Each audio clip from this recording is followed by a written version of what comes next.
Bien, merci Seigneur pour ces moments que nous avons passés dans ta présence ce matin. Merci Saint-Esprit pour ta parole, qu'elle puisse parler à nos cœurs. Ta parole, c'est la plus haute autorité. C'est elle qui sépare l'âme de l'esprit. Et merci Seigneur parce que c'est vraiment sur ta parole que nous avons fondé nos vies et que ce matin cela parle à mon cœur et comme ça parle au cœur de chacun d'entre nous. Saint-Esprit, tu es le bienvenu pour parler vraiment au cœur, à moi-même, à tous ceux qui sont ici et bien au-delà.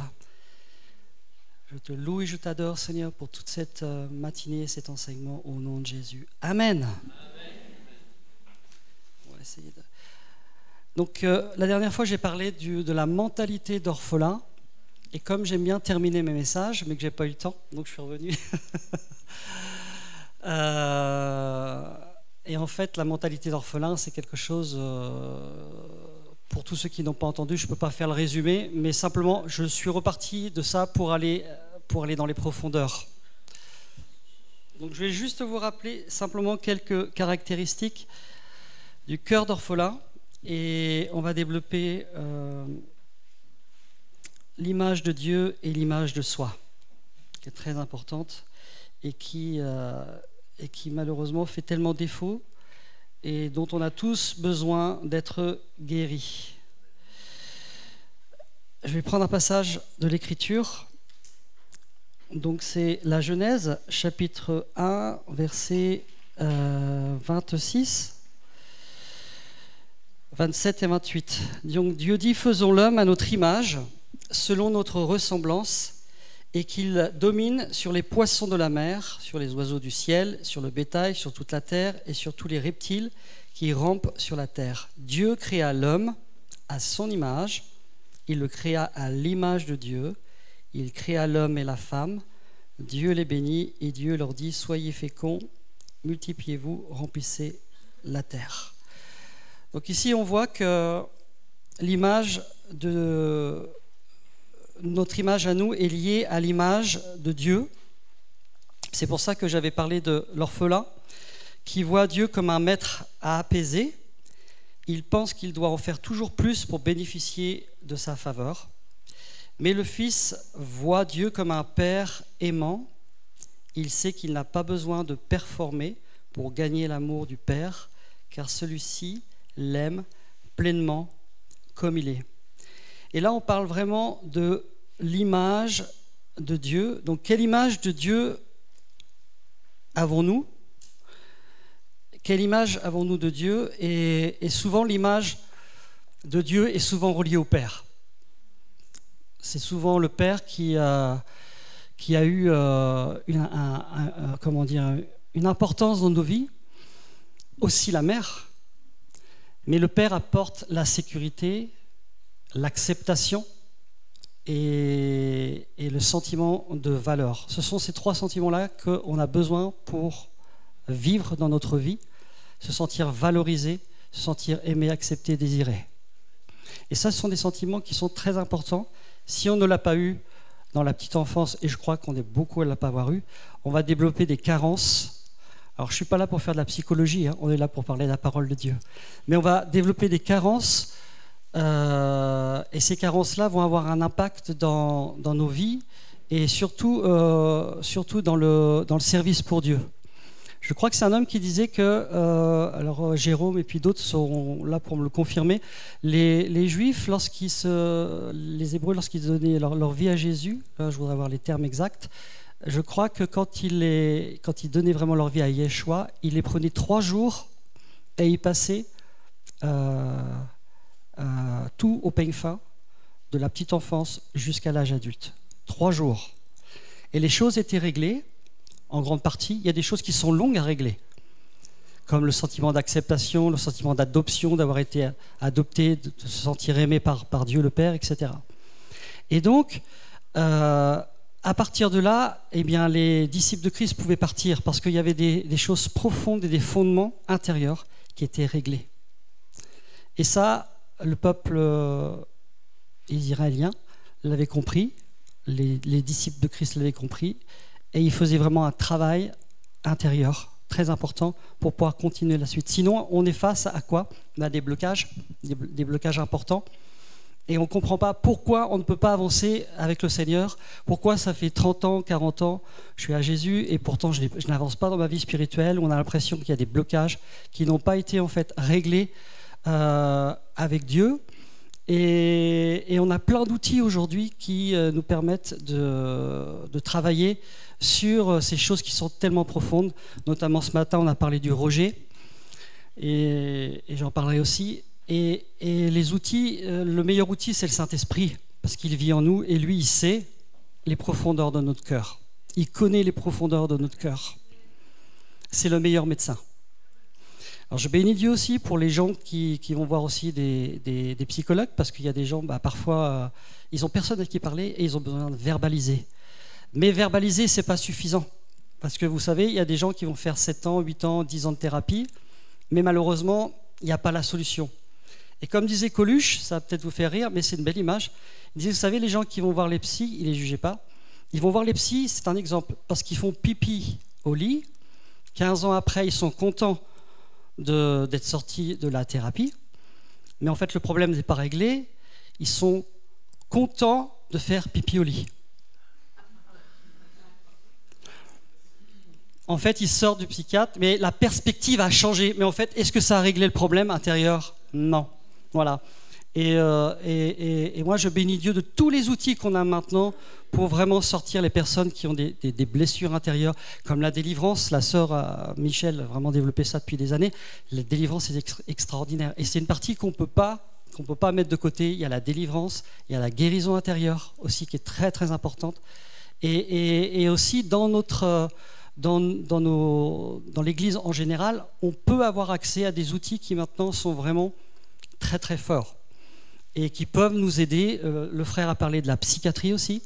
Il y a des gens, des fois, on se demande, ils viennent, on va prier pour eux, et des fois, on ne sait pas si c'est démoniaque ou si c'est la psychiatrie. Et là, il faut une révélation. D'où l'importance d'avoir un esprit de révélation et d'avoir le don du discernement des esprits.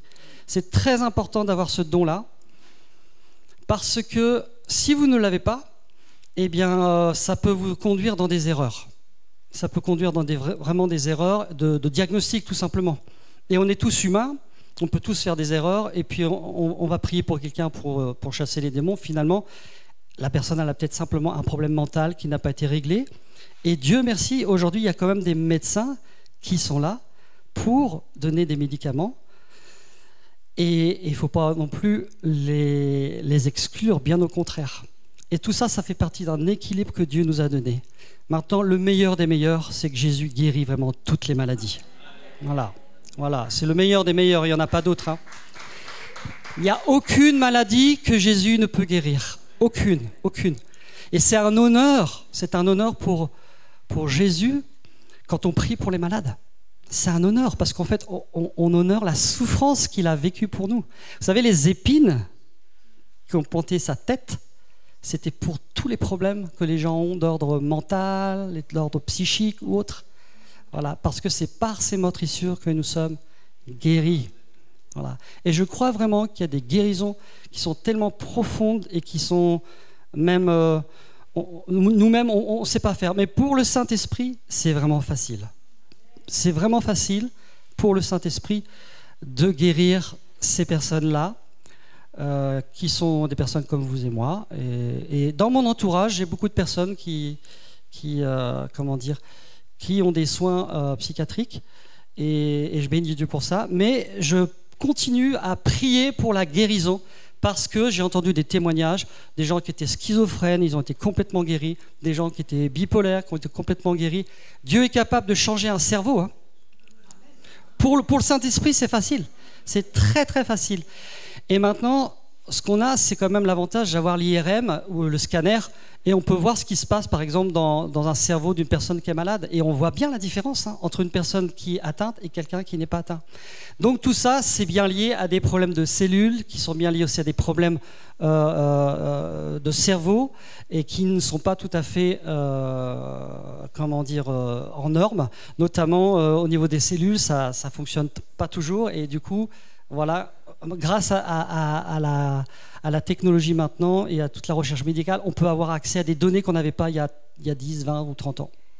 Voilà. Donc je ne sais pas pourquoi je vous parlais de ça, mais je suis tombé, voilà, je me suis laissé conduire. Et je voudrais revenir sur le central, qui est donc l'image de Dieu qu'on peut avoir, qui est liée à l'image du Père. Donc la dernière fois, je voulais continuer, et puis Michel m'a dit, bon, maintenant on va prier. Donc je voudrais simplement continuer et vous donner des exemples pratiques de comment on peut, en tant qu'enfant, transposer notre personnalité sur l'image qu'on peut avoir de Dieu. Il faut savoir que ce que Dieu a créé, c'est pour ça que je vous ai parlé de la Genèse, tout ce qu'il a créé était bon. Et nous sommes des personnes que Dieu a créées et nous sommes le fruit de son amour. Parce que comme je l'ai déjà dit, Dieu est un Dieu qui partage. Et il avait un besoin, c'était de partager avec nous. En fait, il s'ennuyait tout seul. Il avait besoin de créer une famille. Voilà. Et nous sommes sa famille. Nous sommes sa famille. Et il veut créer une relation profonde et personnelle avec nous. Et ça, c'était son besoin. Quelle grâce que nous avons de pouvoir être réconciliés par Jésus-Christ avec le Père. C'est extraordinaire. Et ça, c'est tellement important qu'on le rencontre beaucoup dans le corps de Christ. Des gens qui n'ont pas réglé de problème avec le Père et avec la Mère aussi. Il y a eu des rejets, il y a eu des etc. Mais il y a deux sortes de rejets. Ce matin, je partais, puis j'ai dit, Seigneur, qu'est-ce que j'avais préparé mon message, tout simplement. Et puis, le mot m'est venu, rejet. Alors, vite fait, j'ai pris un truc sur le rejet, j'ai pris un enseignement sur le rejet. Mais il y en a eu tellement ici que, voilà, on se laisse vraiment diriger. Mais le rejet aussi fait partie d'une formation que Dieu nous donne. On peut très bien ne pas le croire. Mais quand vous regardez le roi David, c'est quelqu'un qui a été rejeté, le plus rejeté, je crois, de toute la Bible, où il y en a d'autres, il y a eu Moïse, etc. Et le rejet, ça a été jusqu'à la fin de sa vie. C'est pas bon, on a un ou deux rejets comme ça dans nos vies, mais jusqu'à la fin de sa vie, il a été rejeté. Mais l'attitude qu'il a eue, c'est ce qui a fait la différence. Ou bien il devenait un Absalom, ou bien il restait le roi David. Et il a changé son cœur. Et la différence, c'est parce qu'il avait sa relation avec le Père. Il savait que le rejet était formateur et que ça allait l'approcher de Dieu. Et tous, plus ou moins, on souffre du rejet corporel, du rejet de l'âme, du rejet des manques qu'on a eus. Donc ce matin, je vais simplement vous donner quelques exemples de pères que vous avez eus et de pères que vous n'avez pas eus. Et peut-être certains ou certaines vont se retrouver dans ce que je vais dire. Voilà. Alors, je voulais un bel ordinateur, mais je l'aurai. Donc je suis encore avec mes petites feuilles. Voilà. Donc imaginez un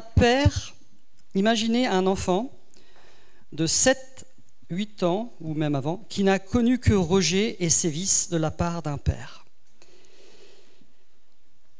C'est un enfant qui aime son papa profondément. Et au catéchisme, comme par exemple en France, on sait bien que la religion qui domine, c'est le catholicisme, on est tous issus de ça. Elle va apprendre que Dieu est son Père céleste. Donc, quelle sera la perception de Dieu, donc de lui, se basant sur son expérience avec son Père naturel? Elle verra Dieu comme une personne instable qui la rejette, la brutalise et à qui on ne peut pas faire confiance. Vous voyez comment le départ est très important. Et il y a quelques cas que je peux vous parler ce matin. Si par exemple votre père était distant, froid et indifférent, et s'il n'intervenait pas pour vous, vous pourrez attribuer à Dieu ces mêmes caractéristiques. En conséquence, vous avez l'impression que vous êtes indigne de bénéficier de l'intervention de Dieu dans votre vie. Vous trouvez difficile de vous rapprocher de Dieu parce que vous pensez qu'il se désintéresse de vos besoins et vos désirs. Il y en a beaucoup, et c'est un mensonge puisque Dieu nous aime tellement qu'il connaît le nombre de cheveux qu'on a sur notre tête. C'est dire à quel point il nous aime. Il connaît parfaitement notre cœur. Il sait ce qui est bon pour nous, ce qui n'est pas bon pour nous. Et c'est également valable pour ceux qui servent le Seigneur. On rencontre des fois des gens où il y a des concurrences et on veut prendre le ministère d'un tel, alors que vous n'êtes pas fait pour ça, vous n'êtes pas fait ou pas fait pour ça. Et Dieu nous aime tellement qu'en fait, il nous appelle, il nous donne une destinée, mais aussi qui est liée à notre personnalité. Parce qu'il nous aime. Il ne va pas nous donner quelque chose qui sait que ça va être à l'encontre de ce qui nous a créés. Ça ne veut pas dire qu'il nous donne toujours ce que l'on veut, hein, ça n'a rien à voir. Mais simplement qu'à partir de la connaissance que Dieu a de notre cœur, il vous donnera toujours une onction, un appel par rapport à ce que vous êtes capable de faire ou capable de ne pas faire. Il y a des gens qui sont capables d'avoir 1000 membres, 10 000 membres, c'est énorme. Et il y en a qui sont capables d'avoir 50. Mais ce n'est pas ça le plus important. Le plus important, c'est de rentrer dans la destinée à laquelle Dieu nous appelle et d'arriver à comprendre ce que Dieu veut. Comme je disais une fois ici, on peut très bien aller à l'extérieur, boire une bière ou faire ce que vous voulez. Dieu n'est pas contre le fait qu'on aille boire des bières. Au contraire, c'est un moyen d'évangéliser. Je connais un homme qui fait que ça. Il va beaucoup dans les bars. Il évangélise super. Mais des fois, je lui dis...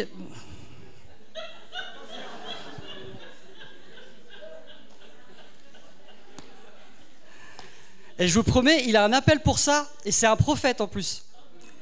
Mais il a un don. Moi, je ne pourrais pas faire ce qu'il fait.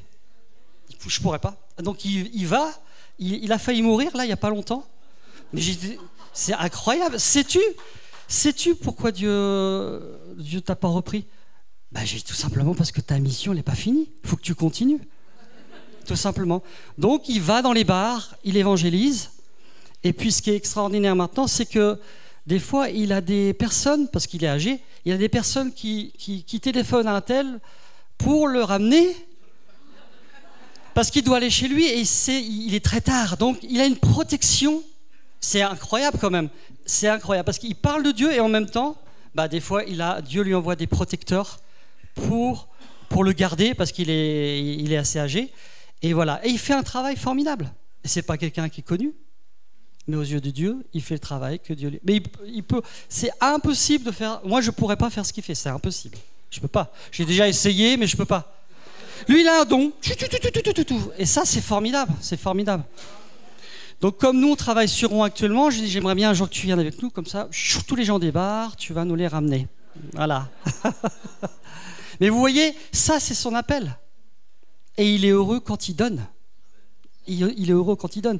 Il donne des paroles prophétiques fortes, il donne des enseignements. Des fois, il y a même des délivrances dans le café, tac, tac, des libérations. Et ça, c'est formidable. C'est formidable. C'est ça la vie de Dieu. C'est ça l'Église. On doit aller chercher les âmes nouvelles.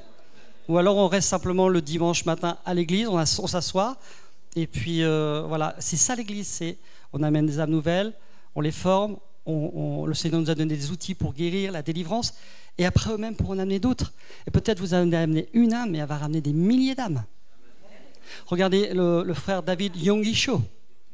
Si vous avez écouté son témoignage, il était à la mort. Et c'est une missionnaire qui a été priée pour lui. Et il était bouddhiste à la base. Elle a pleuré dans l'esprit et son cœur a été touché. Il s'est donné à Christ. Et aujourd'hui, c'est le seul homme qui a pu changer une nation entière. J'en ai pas connu d'autres. Une nation entière. Ça veut dire que la Corée du Sud, quand vous regardez, je crois que c'est 70 ou 80% des gens connaissent le christianisme parce qu'il y a eu une influence extraordinaire du Saint-Esprit par millions, par millions. Et on ne peut pas imiter aussi des hommes comme ça. Voilà. Mais vous voyez, une âme, comment est importante aux yeux de Dieu. Elle aurait pu dire, il va bientôt mourir, etc. Mais une âme est très, très importante aux yeux de Dieu. Parce que le Seigneur peut se servir d'elle. Et après, ça peut être extraordinaire. Après, il a fallu qu'il apprenne à travailler avec le Saint-Esprit. Parce que le Saint-Esprit, sans lui, ce n'est pas possible. On ne peut rien faire sans lui. Il nous a été donné, peut-être c'est des rappels pour vous, mais il nous a été donné de manière extraordinaire. Il est avantageux que je m'en aille afin que vous connaissiez l'Esprit de vérité, le Consolateur, qui vous conduira dans toute la vérité. Et si on travaille avec lui, vous verrez des choses extraordinaires que nous, on ne peut pas faire. Regardez, ce matin, j'ai fait du piano, j'ai joué. J'ai rien fait. On prie avec ma femme, je dis Seigneur, tu fais la percée parce que je ne sais même pas comment on doit démarrer. En plus, j'ai horreur de déranger des gens qui déjà louaient Dieu. Vous voyez, donc je suis arrivé un petit peu. Et on a laissé faire le Seigneur. C'est tellement mieux. Pourquoi vouloir contrôler quand c'est le Saint-Esprit qui fait? C'est bien mieux. C'est bien mieux. Et c'est pareil partout. Et cet homme-là, donc, il est parti 7 fois du ministère. Parce qu'il ne comprenait pas, il prêchait, mais il n'y avait pas de miracle ni de guérison. 7 fois il est parti, on a dit de lui que c'était un instable, et un jour il a compris qu'il fallait qu'il travaille avec le Saint-Esprit. Et quand il a commencé à travailler avec le Saint-Esprit, c'est là qu'il a commencé à avoir des miracles. Et une petite anecdote, un jour il était donc arrivé dans un endroit, et là il dit wow, c'est un endroit où le Saint-Esprit a intérêt de guérir les gens, parce que là, en fait, il avait mis le couteau sous la gorge. S'il n'y a pas de guérison, on te tue.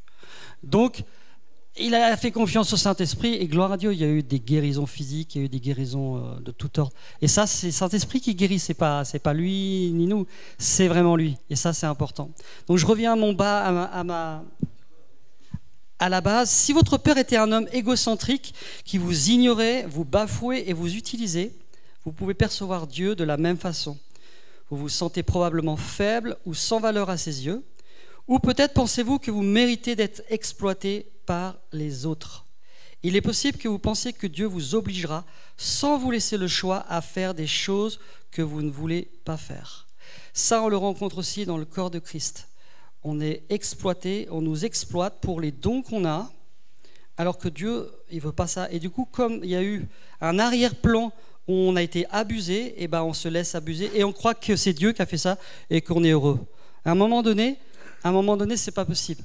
Moi, personnellement, ça m'est arrivé, et à un moment donné, je ne comprenais plus, j'angoissais, je faisais des crises de... Je ne comprenais plus, j'étais dans une église africaine, et je ne comprenais pas pourquoi ça n'allait pas.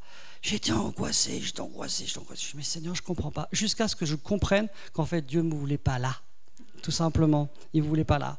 Et des fois, Dieu nous laisse faire notre propre expérience, et on est tellement têtu, et ben voilà, on est obligé d'apprendre. Et puis les expériences nous amènent où? À la croix.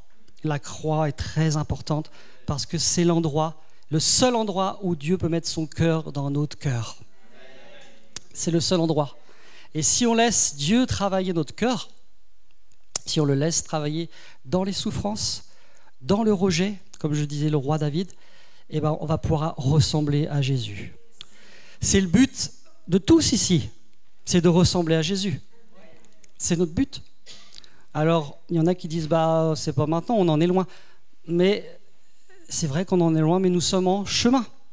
Voilà. Et notre but à nous, c'est bien évidemment de ressembler au Seigneur Jésus, de connaître le Père, parce que lui nous amène toujours au Père. L'amour du Père, c'est vraiment quelque chose de très fort. Donc vous voyez comment, par cet exemple-là, donc cet enfant a peut-être été exploité tout le temps, du coup, elle va penser que Dieu l'exploitera. Et que si elle ne fait pas dans l'église, à toujours faire, eh ben, Dieu ne va pas l'aimer. Mais c'est un mensonge, parce que Dieu nous aime. Dieu nous aime autant si vous êtes dans un endroit à lire sous un arbre que si vous amenez 100 000 âmes à Dieu. Dieu n'est pas sur la récompense. Dieu est un Père qui vous aime pour ce que vous êtes et pour lequel il vous a créé. Et on se bat tout le temps avec ça. Est-ce que je suis aimé du Père? Tout le temps. Et c'est quelque chose qui est tellement fort en nous que des fois, on est des fois en souffrance. Mais ça, vous pouvez vraiment développer ce sentiment d'amour et d'acceptation dans la relation que vous avez avec lui. C'est dans le lieu secret. Il n'y a pas d'autre solution. Regardez le roi David. Où est-ce qu'il allait? Avec le Père, dans le lieu secret. Il chantait des chansons, il louait Dieu, il adorait Dieu. Et c'est là qu'il recevait aussi ses guérisons, la guérison du rejet. Et ça lui permet de connaître Dieu. Il avait une connaissance de Dieu extraordinaire. On pourrait s'épancher sur ça, mais il connaissait vraiment qui était Dieu et quel Père il était aussi. Et il connaissait pas seulement le Dieu de l'amour, mais il connaissait aussi le Dieu qui, quand on fait des fautes, eh bien, on demande pardon, mais il y a des conséquences. Et ça, les conséquences, Dieu ne peut pas les enlever, malheureusement. Mais il savait et il se relevait et il continuait à aller servir le Seigneur. Parce qu'il connaissait son Père. Il connaissait son Père. Si votre Père était comme un sergent instructeur, exigeant toujours plus de vous sans montrer de satisfaction ou explosant de colère, sans vous concéder une seule erreur, vous pouvez avoir la même idée de Dieu. Vous aurez l'impression que Dieu ne vous n'acceptera que tant que vous remplissiez ses exigences qui semblent impossibles. Cette idée a pu faire devenir des personnes perfectionnistes. Souvent, on rencontre des gens qui sont perfectionnistes parce qu'ils ont eu un papa tellement dur qu'il faut qu'il soit dans la perfection.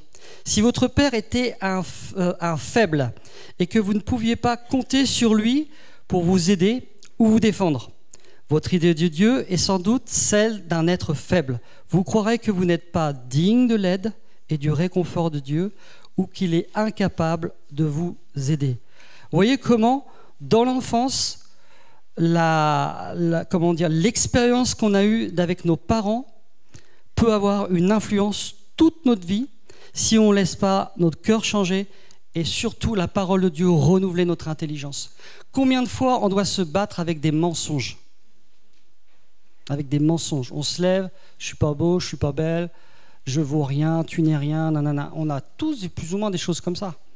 Et des fois, on doit remplacer ça par comment ? Par la parole de Dieu, tout simplement. Cherchez un verset qui dit le contraire de ce que vous pensez. Et la vérité va vous rendre libre. La vérité va briser les forteresses, parce que des fois, c'est des forteresses. Je faisais de la relation d'aide avec un homme qui a une trentaine d'années, et puis j'étais en train de parler de l'image de lui, et puis on parlait de l'image de Dieu, l'image de lui. Je fais de la relation d'aide et puis on parle ensemble et tout. Et puis je dis, mais en fait, t'as quelle image de toi ? Mais dis-moi, ça va bien, je suis beau, je suis bien, je n'ai pas de problème. J'ai une très forte image de moi-même. Comme tout le monde, je fais des bêtises, mais voilà. Et au fond de moi-même, c'est comme si le Saint-Esprit me disait, en fait, il est en train de dire le contraire de ce qu'il est. Parce que des fois, c'est tellement profond, inconsciemment, qu'on ne s'en rend même pas compte. Voilà. Et là, il a des problèmes dans son couple, et je lui ai dit, écoute, il faut qu'on termine la relation d'aide. Et la personne me dit, oh là là, il a des problèmes avec son image. L'image de lui-même, c'est terrible. Alors qu'avant, je venais juste de lui parler de ça. Et vous voyez comment des fois, on peut être inconscient, c'est inconscient, et il faut une révélation, en fait, tout simplement. La révélation de qui nous sommes et quelles sont les choses qui sont encore à corriger et à traiter dans notre cœur. Ça, c'est très important. Pourquoi ? Parce que si on n'accepte pas qu'on a besoin d'être simplement, pas corrigé dans le sens où on est fouetté, mais on a besoin d'être aidé parce que des fois on a des blessures, on a besoin d'aide. Et la relation d'aide fait partie aussi des outils que Dieu nous a donnés. La relation d'aide biblique. La relation d'aide biblique, merci à celui qui m'a formé avant, c'est être en paix avec Dieu, être en paix avec soi-même et être en paix avec les autres. Tu aimeras le Seigneur ton Dieu de tout ton cœur, de toute ton âme et ton prochain comme toi-même. Et là où il y a le blocage, c'est avec nous-mêmes, souvent. Et s'il y a des blocages, on ne peut pas aimer et aller au-delà. Parce qu'on a des blocages intérieurs. Voilà pourquoi ces choses-là sont très importantes à traiter dans notre cœur. Et des fois, on ne les voit pas. Et là où il y a des meilleurs résultats, c'est la pratique, en fait. La pratique, c'est quand on est avec les personnes, on peut pratiquer ensemble la relation d'aide. Et là, on voit ce que le Seigneur est capable de faire. Et ce que nous, on ne peut pas faire, le Saint-Esprit est capable de le faire. Voilà. Si votre Père était patient, vous avez tendance à voir Dieu patient et disponible pour vous. Tant mieux. Vous vous sentez digne de recevoir son temps et son attention. Vous vous sentez important ou importante pour lui et vous sentez qu'il est personnellement intéressé par chaque instant de votre vie. Si votre Père était gentil, vous imaginez probablement que Dieu agit gentiment et aimablement en votre faveur. Vous sentez que vous êtes digne de son aide et de son intervention. Vous ressentez profondément l'amour de Dieu et vous êtes convaincu qu'il veut avoir avec vous des relations personnelles. Vous voyez, donc là, on a le Père qui est négatif et le Père qui peut aussi transmettre des bonnes choses. Mais il faut un équilibre. Si votre Père vous acceptez, vous avez tendance à penser que Dieu vous accepte quoi que vous fassiez et ne vous fait pas défaut et ne vous rejette pas dans les moments de difficulté, mais il comprend et vous encourage. Vous êtes capable de vous accepter même quand vous faites une bourde ou ne réussissez pas au maximum de vos possibilités. Ce sont des exemples que je vous ai donnés, et il y en a d'autres, hein. Mais vous voyez comment le Père est important et comment on transfère notre personnalité sur notre relation avec Dieu. Je parlais avec un homme et je lui dis, regarde, j'ai fait ça, il écoutait, puis il me dit, waouh, c'est basique ce que tu donnes, mais en fait, ce sont des enseignements qui sont très peu enseignés dans les églises. Et ben, j'ai dit, voilà, c'est pour ça que je le fais. J'aime beaucoup parler du cœur, de la relation avec le Père, et parce que moi-même, en vous donnant, j'apprends aussi. Hein. On est tous en chemin. On est tous en chemin. Tous. Et les moments d'intimité avec Dieu, c'est tellement merveilleux. C'est tellement merveilleux. Et comme j'avais dit une fois, moi, j'ai un papa qui des fois, pendant 6 mois, 1 an, j'avais des absences. Et donc, dans ma relation, des fois, c'était dur. Je ne comprenais pas pourquoi. Il a fallu que Dieu guérisse ça. Parce que inconsciemment, c'était tellement formaté en moi que j'avais des blancs dans ma relation avec Dieu. J'avais des blancs. Donc vous voyez comment l'inconscient peut nous formater et du coup ne pas avoir une relation profonde avec Dieu. C'est bon pour vous ?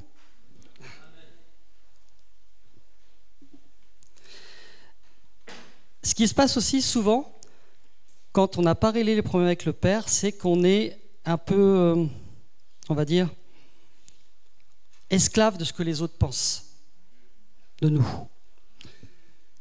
Écoutez bien ça. Jugez votre comportement par rapport aux réactions des autres. Fait de vous leur prisonnier ou leur prisonnière.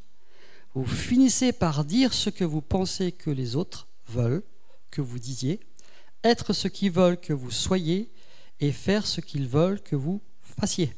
En fait, on vit par rapport à ce que les autres disent de nous. Il y a quelqu'un, une personne qui a une grande influence sur la terre, pour le Seigneur, et il y a un frère qui a été le voir avant sa mort et il lui a dit une parole. Il a dit, cherche toujours la faveur de Dieu. Et chercher la faveur de Dieu, ça peut vous amener à des contre-courants. Vous allez carrément dans le contre-courant de ce que les autres vont dire. Et si vous ne savez pas que Dieu a mis une faveur et que Dieu est pleinement d'accord avec vous, eh ben, vous allez dépendre des avis des autres. Une fois, il y avait un pasteur comme ça, il faisait le culte en fonction de ce que disait le peuple. Alors, un dimanche, c'était comme ça, un autre dimanche, c'était comme ça, un autre dimanche, c'était comme ça. Et après, avec le temps, j'ai réfléchi, en fait, il ne dépendait pas de ce que Dieu pouvait lui dire ou le Saint-Esprit voulait lui dire. Même si ça ne plaît pas, hein, vous pouvez perdre 80 personnes, mais faire ce que Dieu demande. C'est plus important que tout. Et du coup, en fait, le pasteur, voilà, il faisait, puis finalement, l'église, elle a fermé, finalement. Vous voyez, on ne peut pas faire en fonction de ce que les gens veulent. C'est pas possible. C'est pas possible de faire ça parce que Dieu nous a donné des directions et même si ça va à l'encontre, il sait pourquoi il nous donne des directions. Il sait pourquoi il nous donne des directions. Et ça, c'est aussi très important de savoir qu'on doit chercher la faveur du Seigneur plutôt que la faveur des hommes. C'est pas à ma sœur Michel que je vais dire ça, qui a toujours cherché la faveur de Dieu. Et d'autres ici, hein. Voilà, et d'autres ici, cherchez la faveur de Dieu. Et ça va à l'encontre, mais cherchez sa faveur. Si vous êtes sûr de ce que Dieu vous a dit, faites. Après, vous pouvez aussi avoir des frères et des sœurs qui sont autour de vous, qui peuvent vous conseiller, vous dire, voilà, je pense ça, je pense ça. Mais si vraiment vous avez une relation profonde avec Dieu, vous savez au fond de vous-même. Souvent, moi, Dieu me parle par conviction. Il y en a, ils ont des pensées, il y en a, c'est la parole de Dieu. Moi, j'aime bien la parole de Dieu. Des fois, j'ai des pensées qui reviennent tout le temps. Mais souvent, c'est des convictions intérieures. Parce que je demandais au Saint-Esprit, Saint-Esprit, comment tu me parles habituellement? Est-ce que tu me parles par des visions? Est-ce que tu me parles? C'est important de poser des questions au Saint-Esprit. Il est là, en nous, il vit en nous. Travaillez avec lui, parlez-lui. Des fois, on n'a pas envie de prier le matin, parlez en langue. Parlez en langue, parlez en langue. Qu'est-ce que disait l'apôtre Paul? Je rends grâce à Dieu de ce que je parle en langue plus que vous. Pourquoi? Parce que le parler en langue nous amène dans les choses de l'esprit et pas dans l'âme. Et des fois, on peut avoir des révélations dans la rue ou autre, partout, parce qu'on a une communion avec le Saint-Esprit. C'est très important d'avoir cette relation avec le Saint-Esprit et on apprend tous les jours. Donc moi, je sais que personnellement, souvent, c'est la conviction intérieure. Il y en a, le Seigneur, il va leur montrer des images ou toutes sortes de choses. Mais souvent, moi, c'est la conviction intérieure. Et des fois, dans le 3/4, je ne me suis pas trompé. Des fois, ça arrive aussi qu'on se trompe. On peut avoir des convictions intérieures, puis se tromper aussi. C'est pour ça que Dieu nous a donné un époux ou une épouse. Et puis que le meilleur prophète ou la prophète, c'est souvent ton épouse. Combien de fois j'ai dit à ma femme, elle m'a dit, je te l'avais dit. Je te l'avais dit. Ouais. Deuxième fois, je te l'avais dit. Troisième fois, je te l'avais dit. Et là, j'ai pris la décision de l'écouter, quoi. Et vous voyez comment c'est dur notre épouse, c'est notre vis-à-vis, et des fois, elle voit des choses que nous, on ne voit pas. Et c'est ça qui est formidable dans le couple, c'est que... Et je remercie Dieu. Je remercie Dieu parce que grâce à elle, je vais avancer encore plus vite et je ne vais pas faire ce que j'ai envie de faire, mais voilà. Et plusieurs fois, elle m'a dit, une fois, c'est juste un exemple, une fois, je suis parti 7 ans dans une église. 7 ans. Elle n'y allait plus depuis longtemps, elle avait vu tout ce qui se passait, etc. Il m'a fallu 7 ans pour comprendre qu'il fallait que je parte, quoi. Voilà. Mais ça avait mis notre couple en danger. Pourquoi? Parce que quand Dieu nous donne une femme ou un mari, on doit être unis en esprit. Si la personne adhère à une église, voilà. Si les deux adhèrent à l'église, c'est bien aussi. C'est mieux. Voilà. Si un des deux coopère pas à cause du manque de conversion, parce qu'il y a des gens qui ne sont pas convertis, c'est pas facile. Là, je ne parle pas de ces gens-là, mais des gens qui sont vraiment au Seigneur, qui prient ensemble, mais voilà, moi, cette église-là, ça ne m'apporte pas grand-chose. Voilà, il y a pas... Enfin, on pourrait dire tout un tas de choses. Et moi, ça a mis mon couple en danger. Vraiment mon couple en danger. Parce qu'en fait, je chantais avec celle qui faisait du gospel à l'époque.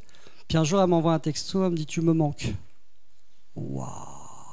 Et là, moi, je ne m'étais pas rendu compte que j'avais fait peut-être des choses, parce qu'elle était célibataire, et elle était en souffrance. Et comment dire, elle avait fait... Moi, des fois, j'allais la chercher en voiture, etc. Mais je ne me rendais pas compte qu'en fait, je répondais à des besoins qu'elle avait d'avoir un mari. Et là, tout de suite, j'étais voir ma femme, je suis regarde, chérie, là, moi, je ne peux pas continuer. Voilà, vous voyez comment c'est important. Et là, j'aurais pu tomber dans un traquenard. Pour fou, ma femme, elle ne va pas, moi, je vais suivre, etc. Non, je savais que Dieu, la femme qui me l'avait donnée, il me l'avait donnée. Voilà. Et c'est pareil, vous savez, dans les couples, on est là, il y en a qui sont là, et Dieu il fait les réajustements. Voilà. Et des fois, ça prend du temps. Et comme disait aussi une sœur qui m'a beaucoup aidé, elle me dit, tu sais Fabien, la foi, c'est personnel. Tu ne peux pas dire à ton mari d'être à ce niveau-là si toi, tu es là, etc. C'est personnel. Et tant mieux si à un moment donné, vous arrivez ensemble à vous rejoindre. Mais il faut être vraiment patient. Et dans le mariage, on apprend vraiment la patience. Vraiment la patience. Et l'amour, ce sont les caractéristiques. L'amour est patient. Voilà. L'amour est patient. Donc tout ça pour vous parler de ne pas se laisser juger par rapport à ce que les autres disent de vous, mais soyez toujours heureux de ce que Dieu pense de vous. C'est très important. Et transférez votre personnalité sur le Père qu'il est. Et je peux vous donner des versets, voilà. Mais je voulais simplement vous lire quelque chose que j'ai mis de côté, qui j'espère va vous parler. Et justement, ça concerne... pardon, voilà, je l'ai mis là. Hop. Ça concerne le roi David. Le roi David qui, lui, a été le plus rejeté des rejetés. Mais très, très rejeté. Et si vous lisez bien la Bible, on l'appelait une puce. Je ne savais pas ça. Comme quoi on a besoin de décortiquer la Bible. Et peut-être les experts qui sont ici, ils vont nous dire c'est vrai. Peut-être David ne serait-il jamais né si la femme d'Ésaïe avait connu nos méthodes modernes de contraception, car il y avait déjà 7 garçons. D'accord ? Mais enfin, il était là, lui le Benjamin, la quantité négligeable. C'était le petit dernier.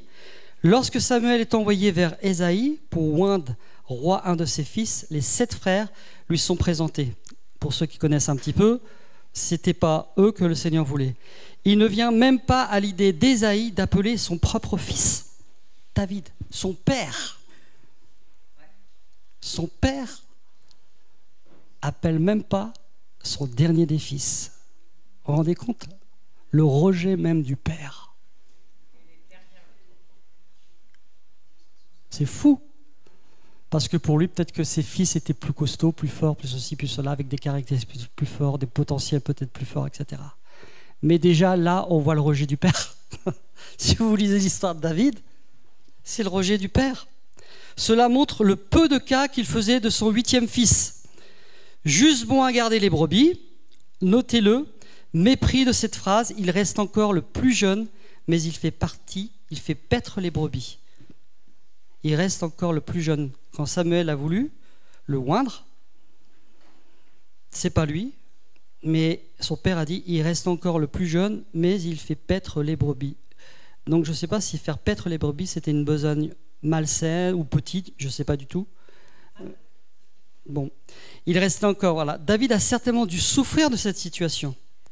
Lorsque ses 3 frères aînés aussi sont allés à la guerre, David est encore juste bon à leur porter du pain, des fromages et à prendre de leurs nouvelles. Remarquez le mépris du frère aîné Eliab, qui est l'écho de l'attitude générale de la famille envers David. Pourquoi es-tu descendu et à qui as-tu laissé ce peu de brebis dans le désert ? Et la réponse humiliée de David, mais qu'ai-je donc fait ? Ne puis-je pas parler ainsi ? C'est à peine si David avait le droit de vivre, de parler, d'agir. Ce mépris de son père, de ses frères, l'a marqué et l'a complexé. Parce qu'il avait, vous voyez comment il s'estime lui-même. Qui suis-je ? On le voit lorsqu'il parle, il dit qui suis-je et qu'est-ce que ma vie, qu'est-ce que la famille de mon père en Israël pour que je devienne le gendre du roi. Regardez l'influence aussi que ça a eu, le rejet. Moi, je suis un homme pauvre et de peu d'importance. Contre qui le roi d'Israël, Saül, s'est-il mis en marche ? Qui poursuis-tu ? Un chien mort ? Une puce ?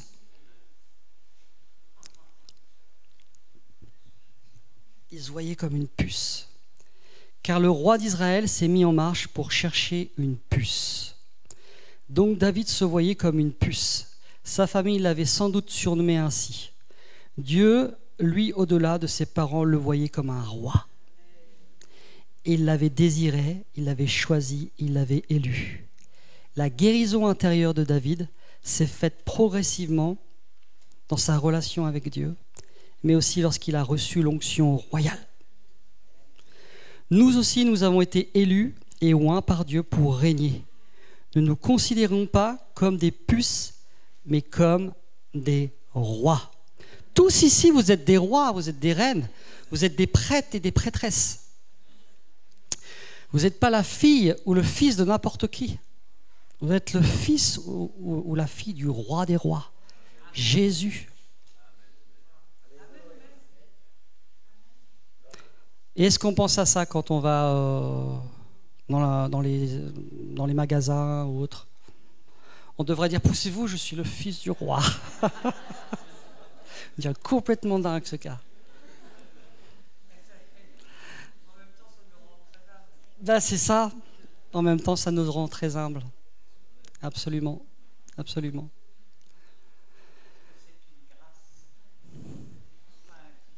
Tout est grâce. Vous êtes une race élue, un sacerdoce royal. Vous vous rendez compte que vous pouvez, ce matin, vous étiez tous en prêtre et prêtresse en train d'adorer le Père. Mais pour lui, vous ne pouvez pas savoir la joie que vous lui donnez. C'est merveilleux. On ne va pas refaire l'Ancien Testament, vous parlez des prêtres et des prêtresses qui allaient une fois l'année, nanana. Dieu a fait de nous des prêtres par Jésus-Christ et des prêtresses. Ça veut dire que c'est facile d'aller vers Dieu au travers du sang de son Fils Jésus. Vous ne vous sentez pas culpabilisé de quoi que ce soit.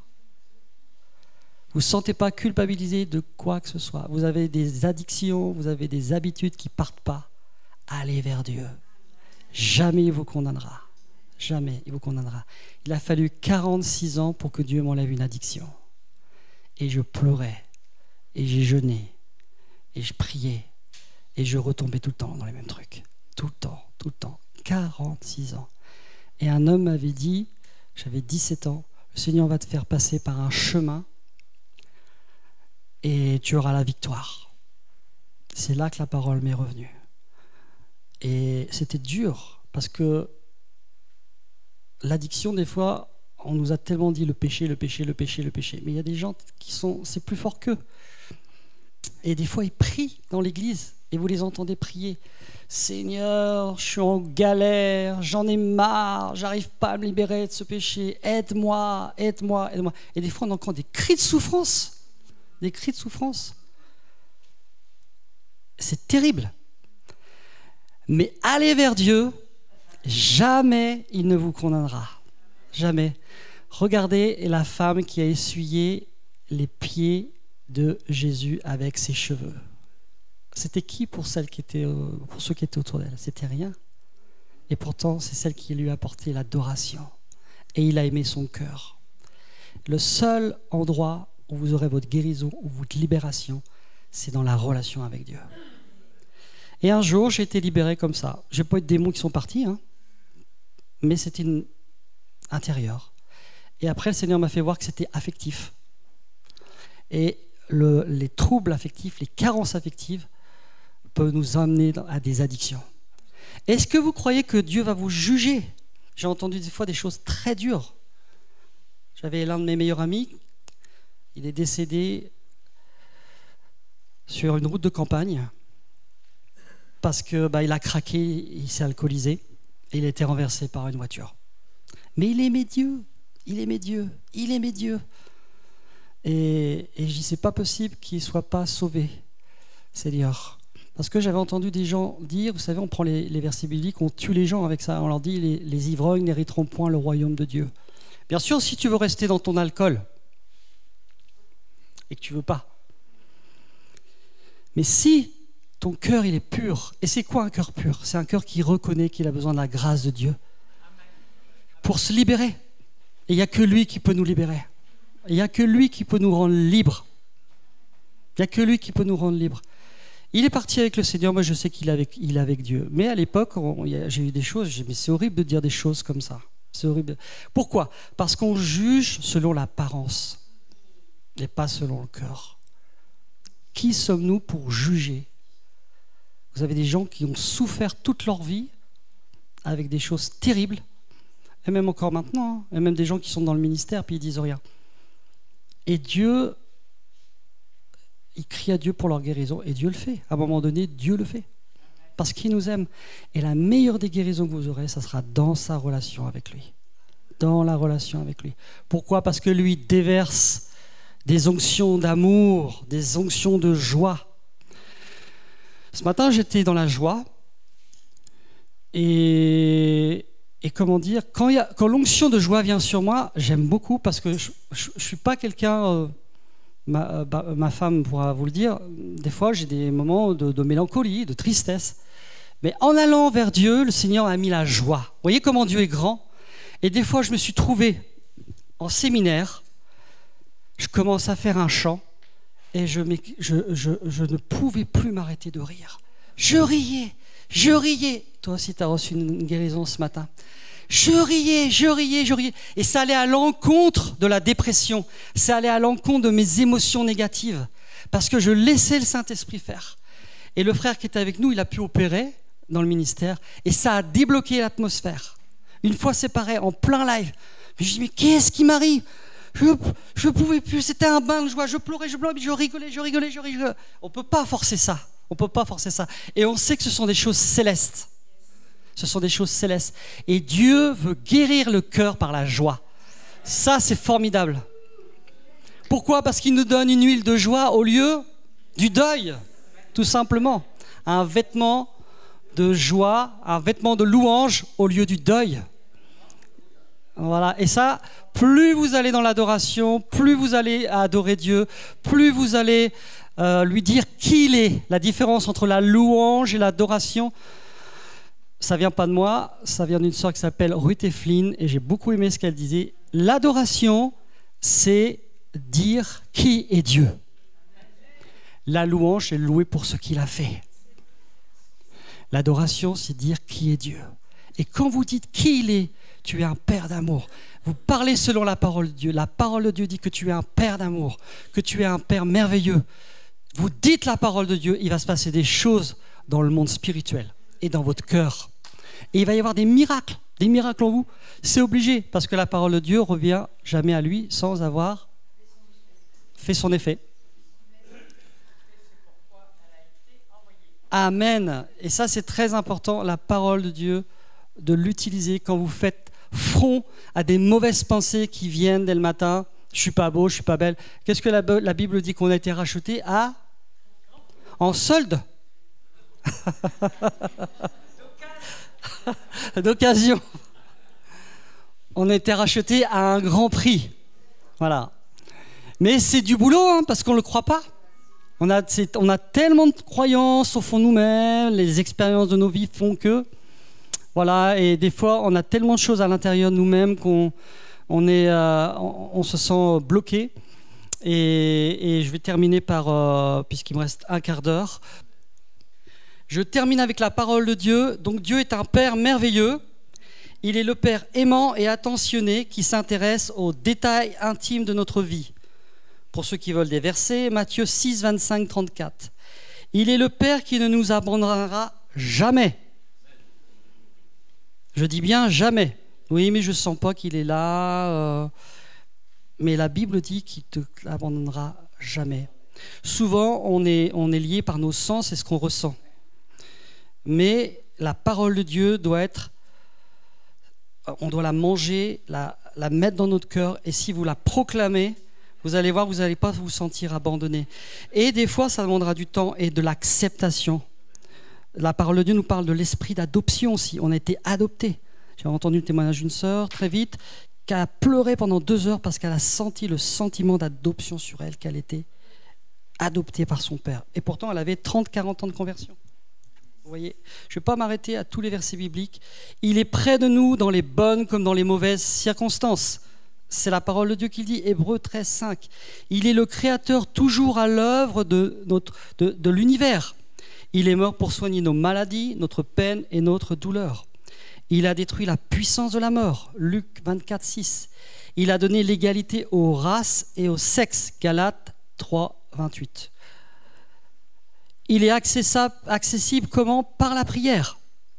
Il connaît nos besoins. Il est accessible par la prière. Jean 14, 13. Il connaît nos besoins. Ésaïe 65, 24. Il nous a créés pour vivre une relation éternelle avec lui. Ça, c'est merveilleux. Il nous estime. Il ne nous condamne pas. Vous ne pouvez pas savoir ça, c'est comment c'est fort. Quand vous en avez marre à cause de certaines choses qui ne partent pas, vous savez que Dieu vous ne condamne pas. Dès l'instant où vous lui dites, pour lui c'est fini. Si tu confesses de ta bouche, si nous confessons nos péchés, il est fidèle et juste pour nous les pardonner. Dieu estime et encourage nos progrès, toujours. Il nous réconforte. 2 Corinthiens 1, 3, 5. Il nous rend plus forts par son esprit. Éphésiens 3, 16. Il nous délivre du péché. Hébreux 10, 17, 22. Il est de notre côté. Romains 8, 31. Il est toujours disponible pour nous. Romains 8, 38, 39. Il est un Dieu d'espoir. On a besoin d'un Dieu d'espoir. Dans les temps dans lesquels on vit, quand on voit ce qui se passe dans le monde, nous avons un Dieu d'espoir. Il vient en aide à ceux qui sont tentés. Hébreux 2, 17, 18. Il nous donne la force de nous libérer de la tentation. Ça, je me suis battu avec ce verset. Je dis, Seigneur, tu as dit que tu nous donnes la force de nous libérer de la tentation. Alors libère-moi. Ça venait jamais. Jusqu'au jour où c'est venu, parce que j'y ai cru et j'ai proclamé la guérison. La guérison est venue, certainement la nuit, je ne me suis même pas rendu compte. Et c'est venu tout seul. Mais ça a pris du temps. Hein. Ça a pris du temps. Donc ne vous découragez surtout pas. Si vous avez des choses qui sont longues à partir, des mauvaises habitudes en fait, hein, Dieu ne vous condamnera jamais. Venez tout simplement à lui, faites comme David. Le roi David, c'était celui qui priait, qui louait Dieu et qui déversait son cœur. Voilà, Seigneur, je ne comprends pas pourquoi j'ai encore ça dans ma vie, j'ai encore ça dans ma vie. Et vous allez voir comment Dieu va déverser son amour dans vos cœurs. Il est le Seigneur du temps, il veut que nous soyons libres, il est le Seigneur du temps et de l'éternité. Amen. Il est si facile de rendre Dieu responsable de nos problèmes et de ce que nous ressentons à notre sujet. Mais Dieu n'est pas le problème, c'est plutôt notre fausse perception de lui qui bloque la réalité de ce qu'il est. La question que je peux vous donner ce matin, avant de partir manger, quelle est votre perception de Dieu ? Sur quoi est-elle basée ? La conduite d'un parent à votre égard ? Un adulte qui a compté dans votre vie ? Même les instituteurs, les gens qui ont été importants dans notre vie quand on était petit, des fois on peut avoir été blessé par eux. Ce qu'un pasteur vous a dit ou ce que la Bible dit de vous. La victoire, elle est là. Tout simplement, qu'est-ce que la Bible dit de nous ? Voilà. Nous sommes des créatures merveilleuses. Et il nous libère. Et il nous aime profondément. Soyez bénis.